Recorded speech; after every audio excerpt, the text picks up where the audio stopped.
Another live. Hello, hello, hello. How are you, Hello, VLynn? everybody. It is so good to be here. And today, guess what we're going to talk about? What? Visibility. What are we going to talk about? We're going to talk about visibility. And, our business name is Vegan Visibility Productions, which it really does reflect what we do for our clients. We help them to get visibility. And yet, sometimes you can get too much visibility too soon and not be prepared for it. So that's what I'd really like us to talk about today. By the way, I am Kathleen Gage, and this is my associate, VLynnHawkins. So, VLynn, why don't you share some of the reasons people want to get visible, but then let's talk about the downside of visibility. Okay. Well, we all know that you have to be visible in business in order to attract your client base, right? The real big issue is that we sometimes think that we are visible enough when we're not. And so, why does visibility matter? Visibility comes in stages and degrees, but it matters, and it matters dramatically if you want to grow, if you want to scale and continue growing at a rapid, sustainable pace. And I call that accelerated business development. And to accelerate your business development, you really have to be out there. You have to be visible. You have to have your message in tune with who you are, what you're all about, who you help, who you serve, and be willing to be a little vulnerable. And I say that because most of us have traveled the journey of, ups and downs, ins and outs. And because of that, we've learned a few things. We've gone to school, we've learned some things, we've gone to life school and learned some things. And we're here today to tell you a couple of reasons why you want to step up your visibility and why it matters. And the fact that it's important to do it in a systemic way, right? Strategy is everything because you don't want to fall into some of the pitfalls, some of the bumps in the road that you could if you're not prepared. Absolutely. Absolutely. And, I want to give an example of a client that I'm working with right now who has been doing what she's been doing for probably 40 or 50 years. And she has been with her nose to the grindstone. She's written some books. She's done a wealth of research. And yet she was kind of in her own little corner of the world. It was only in the last year that she started getting on podcast shows, and she's starting to get a little bit of rumbling going on and some traction. And then recently she started a podcast show, and she's on episode 6. And yesterday she interviewed somebody that is very well connected within the market that she is targeting. And this woman said, I can introduce you to hundreds of people to be on your show. Now, these hundreds of people will give her visibility in front of their market. And the beautiful thing is that Margaret Mary has been working for 40 or 50 years by herself, trying to do it, not really sure what to do. Then she hired my company, and we have just been very strategic in getting her that visibility. If we would have talked to this same woman a year ago, it could have broken her business. Today, we're prepared because we have a foundation in place. And that's really what I would like to talk about today, is having your foundation in place, because VLynn and I, we've been in business combined well over 50 years, and it just means we're getting older, and which we love it. We love it because we have so much energy to do what we're Young doing. at heart. Young at heart. Age Well, is just I a like to number. think young at everything, but with that being said, when we decided to merge our businesses and grow a business together, we had to map out, okay, where are the mile markers? Where is the growth going to happen? And as we grow, what do we have to do to really keep our foundation strong? Because left to just the two of us, we could not run our business at the level that we run it. We have a team of people, and we're continuing to grow our team. We're very clear on the type of team members we need. We're very clear on what their role and their responsibilities are. And we're also very clear on the fact that we have to be hands off with some of the tasks. For example, if there's something, let's say one of our designers is working on a design, and there are a few things that need to be changed on the design. Well, most of us will say, it's just so much easier for me to go in and do it. I'll take care of it. that takes time away from the other things that you as the leader in your business should be doing. And so what we do is we train our team to design, to write, to reach out, anything that we need. They Research. are research. They're trained in the way that we need them to be trained, because the mistake that a lot of entrepreneurs make is they really look at the time it takes to train somebody and they go, it's a lot easier for me to do it myself.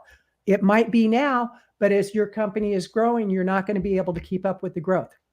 It's also knowing who you need to walk away from, and if now is the time to sign a new client. So you want to look at all of those as you get your visibility, because if you do your visibility right, you'll have leads coming in through the door. I mean, there is no disputing that, but you have to be clear on who the market is. You have to be clear on what services and products you offer, and you have to be clear, do you have the bandwidth? And if you don't, are you going to grow your team so you can fully serve your clients? You're so right. There is nothing like having the Oprah effect wipe you out. Having so many opportunities come and knock on your door that you cannot answer even one of them, because there's a psychological perspective that we sometimes don't look at. And that is, overwhelm really can take people out.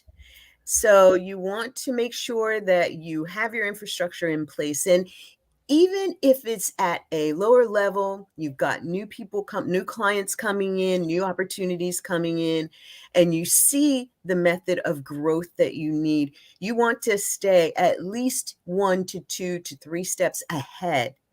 That means hiring a team and you're telling yourself, I don't know how I'm going to pay for it. You're shooting yourself in the foot, because you are closing the door on opportunities that would allow you to be able to pay for this contract employee. And maybe what you do is barter with someone. If you're a coach and they have a service, you barter, and that allows you to make a move to the next level. Or if you're like Kathleen and I, you really dig deep and say, okay, this is our plan. This is our planned growth. We need people at X and Y and Z periods of time. Let's plan on that, initiate that, even with thinking about the training that it's going to take, right? You got onboarding, you got training, you got a training period, and then you can give more responsibilities. So you want to have yourself prepared that for a certain period of time, you may have an extra amount of energy that you're exerting into this process. But if you've got the right mindset, knowing that there is a clear point in time when you know you're going to be growing out of it, with new clients coming in, with the dollars that make sense coming in, then you're prepared, you're ready. And quite honestly, I've seen some businesses go under because of the Oprah effect. And we don't want you to be one of them. So what we do is, actually, we're part of your team, or we can coach and consult with you to help you to plan for those stages of growth. And what I love is the clients that we have that are ready for this to happen. They are ready. They are like, just tell me what I need to do. Okay, you need this, I'm ready. And they do it. And we see movement. And that movement is rapid movement, because we can work as a team. We're analyzing something, we're providing the results of the analysis, and they're like, okay, I can do this. I need some help doing this. And things can move more quickly. Absolutely. Absolutely. And really, in looking at the business growth that you're going to go through, you have to look at your foundation. You have to look at your systems. You have to look at your SOPs, your standard operating procedures. You have to look at your pricing. And another mistake, I like to point out mistakes, and VLynn likes to point out, here's the solution. But a mistake that people make is that they think if they take their prices down, they're going to make more money. That is not true. You're going to work harder.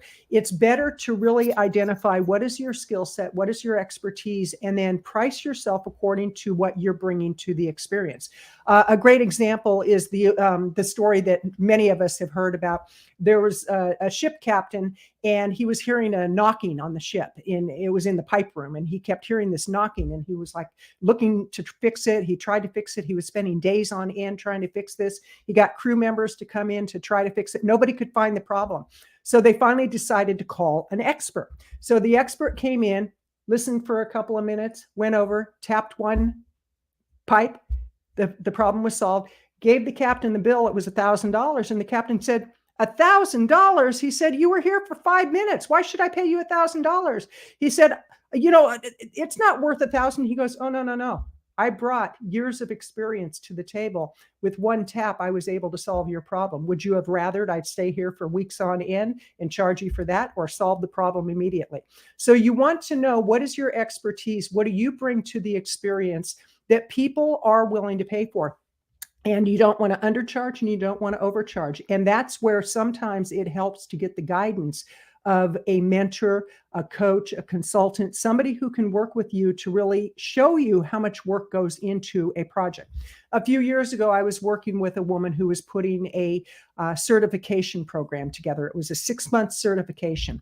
And as she was putting the information together, she said, oh, I think I should only charge $1,000. I said, you're going to way overwork for $1,000 for a 6-month program. Nope. I had recommended she charge $7,000 or $8,000. Now, this was many years ago.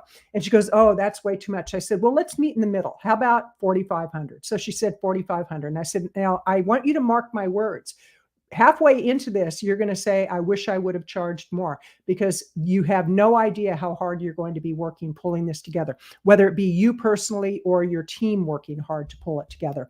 And halfway into it, she said, oh, I wish I would have charged more because I'm putting so much effort into this.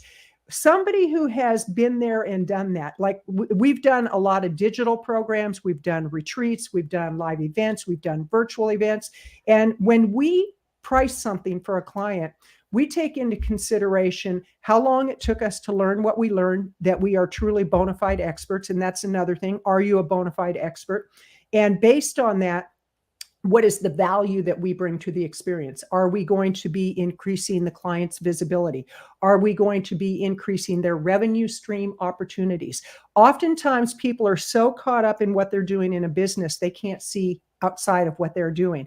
And they're so conditioned to doing things the same way over and over and over that as their coach, as their consultant, when you're working with them, you're going to get them out of their comfort zone. That's all part of being a good consultant and a good mentor. And if a client says, here's a great example. We have somebody that's working on a healthy eating program. And her whole thing is no SOS, no added salt, no added oil, no added sugar. That's it. Process. And she has a couple of people saying, well, I still want to have my salt. And she's like, okay, I'm the mentor. You're trying to get a result. Let's talk about this. Because if we keep doing things the same way before we hired somebody as after, why did we hire them? Mm-hmm. Oftentimes people will hire somebody just to have somebody they can say no to. And that makes no sense whatsoever. And we actually have an onboarding process before we let a client sign a contract. And I do say let because it's a privilege for them. It's a privilege for us. But we go through an onboarding process where we really get a sense of, is this person going to be able to work with our work style? Are they going to be able to stretch themselves? Are they going to be able to see beyond where they're at right now and look at the possibility? And that's part of our job. That's such a good point. And a lot of people actually, and I'll just speak to business owners who have been in business for years, who have weathered some storms, will pretty much convince themselves that they can weather even more. But the question becomes why? And how fast do you want to grow? Do you want to grow? A lot of people think, I need a mentor just so that I can stay on track with where I'm going, and it's the norm. There's a saying Les Brown had about being mediocre. He's like, average. Average is the best of the worst and the worst of the best. Mm. Why do you want to be average? Well, I'm doing okay. Well, if okay is the worst of the best and the best of the worst, why do you want to just be okay? Why not be dynamic? We're all looking for that unique selling proposition, that unique value statement. If that is the case, if that is truly the case about you and your business and you wanting to move your business forward, it means that you do have to take these steps up. And these steps up are sometimes difficult to take by yourself. One of the reasons that we do a lot of what we do is to bring together entrepreneurs in the vegan space to do things together, the collaborative events that we do, so that you don't have to do it and find it difficult to manage, to get through. We do it as a collaborative because then everyone participates, everyone benefits, and everyone can be seen at the top of their game. So, Well, I want to add something to the whole growth thing, VLynn, if I may. I may. Okay. I may. One of the things to look at as you grow is you're going to be investing more money in your business. Some people, they look at what their expenses and their investments are right now, and they say, okay, let's say that you're making $3,000 a month and you want to get to $10,000 a month. Let's, make it a stretch, but realistic. And so you say, okay, I want to go from 3,000 to 10,000. Well, you're not going to have that 7,000 be net profit in most cases. You're going to have added expenses. You may have to add new software to your system. You may have to upgrade your website. You may have to get new marketing material. You may have to bring on team members. So you have to take into consideration with the growth comes investments. And this is where, again, people often miss the mark, is they only look at what the gross revenue is. And I remember years ago, this one, it was a real reveal on how people can mislead others into saying that they're successful when in fact they're in major debt.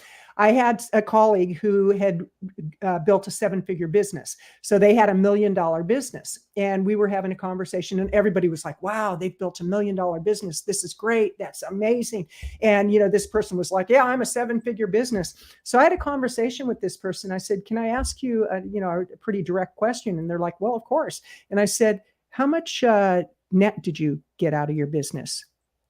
And that the person stopped and they said, actually, I went $100,000 into debt. It's like, oh, so you built a 7-figure business. That's the illusion that you're creating. But in reality, you went $100,000 in debt and they were near bankrupt. So you want to really pull the covers back and look at what the truth of the matter is, because with the internet and now with AI and with a lot of things going on, you can be anybody you want to be. You can put on any dog and pony show that you want to put on. You want to make sure that you do your due diligence and that you are authentic and you are truthful about what you're putting out to the market, because truth be told, eventually, if you're building a house of cards, it's going to collapse. So build it with strength. Build your business, build your team, and rely on your team. Give as much to your team as your team can bear, and, bring them into some of the decision-making processes that you have going on. They'll help to guide the ship. They won't be the ones moving the rudder, but they will be the ones doing the things that need to be done to support the ships moving forward. Absolutely. And debt, you brought up a good point about debt. I love that, because debt can be a liability, but debt can also be an asset depending on the type of debt. Why did you go into debt? I think that requires a further explanation, because if debt can get you to 5 million, then debt is not a liability as much as it is an asset. But that's part of the whole strategy conversation, right? Why do it if it's not going to give you that jump to the next level? You know, and Dave, thank you for bringing that point up, because debt, you do have debt in your business as you're growing.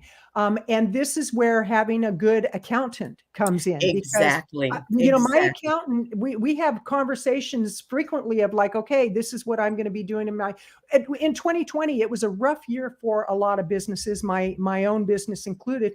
And I had several conversations with my accountant of like, how do we get through this year? Fortunately, we had business savings. I had personal savings. So 2020 didn't affect me the way it did a lot of other people. But had I not planned for that kind of a situation, not knowing that COVID was going to happen, had I not planned for that, I would have been in a world of hurt, or I would have accrued so much debt and not been able to dig my way out of it. And so debt can have its place. I'm not saying that you should be 100% debt free. However, I am saying that a lot of times entrepreneurs don't think through their investments. They have an expense rather than an investment. And that's why I keep really good books. And that's one thing, VLynn, I have to say, you are a master at keeping books. I have an accountant for that very reason. Make sure that you keep receipts, make sure that you allocate funds for your team, all of that. But We could unfortunately, go we're on getting the close to our accounting time. conversation. We could get on the accounting conversation for a whole live one I time. could sit back and let you have that one. It's like, I'll just say, well, here's my accountant's number. So, well, VLynn, this has been delightful as always. And I encourage people, go to veganvisibilityproductions.com. That's veganvisibilityproductions.com. And actually, we have a VDP coming up. And let me go ahead and I'm going to look for that right there. And April the 25th. 18th. Is it the 18th? Yes, it is. See, Yep. it's a good thing we have calendars too. So go to this page and you can sign up for the VDP. It's a virtual dinner party. It's a 2-hour networking opportunity. We do not record for the purpose of giving the recording to people who sign up. You must be present to win. And the win is that you get to network with other entrepreneurs and you get to network with us. So with that, VLynn, always delightful. And what are your closing thoughts? My closing thoughts are, I'm glad you brought up the virtual dinner party, because our VDPs are something special.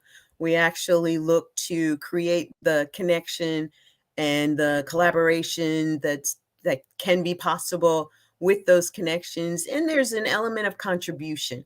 You know, we're all there looking for the opportunity to help each other in whatever small or large way is possible during that little 2-hour period. And, you know, you say 2 hours and people are, that's a long time. That's a big, yes, it is a big chunk of your day. If you're looking at it as being a liability, if you're looking at it as being an asset, it's 2 hours of opportunity. And why would you not want to give yourself that? And weigh it out. You know, maybe you're doing some other networking that you might want to not do this month and do a VDP with us this month. So join us. We'd love to have you. We always have some amazing things happening in the VDPs, and we've got some special stuff happening this coming VDP. Absolutely. And to everybody, go out and have a great day. Take care.